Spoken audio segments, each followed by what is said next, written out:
Farid aka kvartirani remonti prosta shedevr chiqqan aka.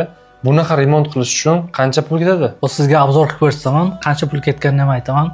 O'zingiz baho berasiz. Bitta ko'raylik bo'lmasa. Bu kvartiramizning eng zo'r fishkasi bu TV zonasi bo'lib, 3 tomonga ham qulay qilib ishlangan, aylantirib bemalol tomosha qilsa bo'ladi. Boshqa bekasam tomosha qiladi. Bemalol tomosha qilsa bo'ladi. Bu kvartiramiz 5 xonali, zalini o'zi 7 ga 7. Bunaqasi juda ham kam uchraydi. Qanaqa usulda remont qilingan? Bu neoklassik uslubida remont qilingan. Bu birinchi kattalar yotoqxonasi. Bu yerda barcha qulayliklarni qilib berganmiz. Bu yerda termosi, har bitta spalnida bitta konditsioner, massajli kreslolari bilan gilam pardalarigacha qilib berganmiz.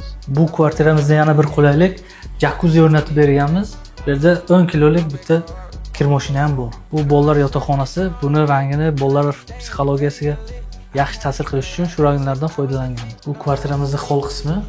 Endi aka qancha ketdi? Bitta mana shuni aytib o'taylik. Umumiy 180 kvadrat kvartiraga $40 ming pul ketdi. Yana bir qiziq tarafi, bu kvartira remontini 2021-yil qilganmiz. Remonti yangi-ku hali.